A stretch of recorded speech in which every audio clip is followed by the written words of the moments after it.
Bonjour à tous et bienvenue dans cette vidéo sur comment fonctionne le système de validation dans Buildtech. Alors, il faut savoir que chacun des projets a la possibilité de valider une version. Donc là, on voit que la version est validée parce qu'il y a la petite coche orange en haut à droite. Et si je trouve un autre projet, voilà, là, on peut voir que le client n'a pas validé cette version. Donc, quand est-ce qu'on va valider une version? C'est lorsque l'on a généré une estimation et que l'on a eu un échange vocal avec le client et que ce client, il a dit, c'est bon pour moi, envoyez le contrat ou prochaine étape. Parce que certains d'entre vous ne vont pas fonctionner avec un contrat, mais d'une autre manière. En fait, c'est lorsque c'est bon, une version d'une estimation a été validée par le client et que vous passez à la prochaine étape, que ce soit la génération d'un contrat, d'un TPGF ou d'une consultation, peu importe.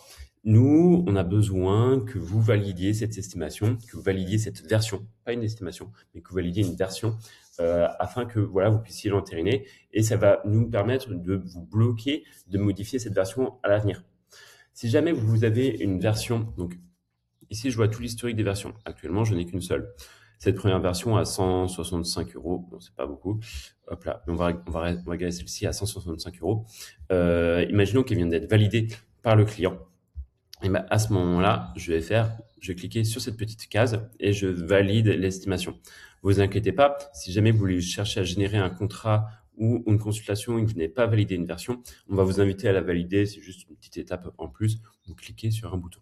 Donc là, cette version, elle est validée. Donc maintenant, je ne peux plus la modifier. Si je modifie cette version, eh ben, on va me dire qu'une modification est impossible. Par contre, ce qu'on va m'inviter à faire, c'est de dupliquer cette version. Donc là, je vais appeler version secondaire, par exemple. Et hop là.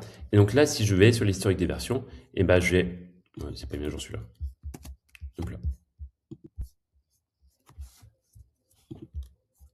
On va plus voir là même. Hop là. J'ai la version principale et j'ai ma version secondaire. Et donc peut-être que maintenant, ma version principale, c'est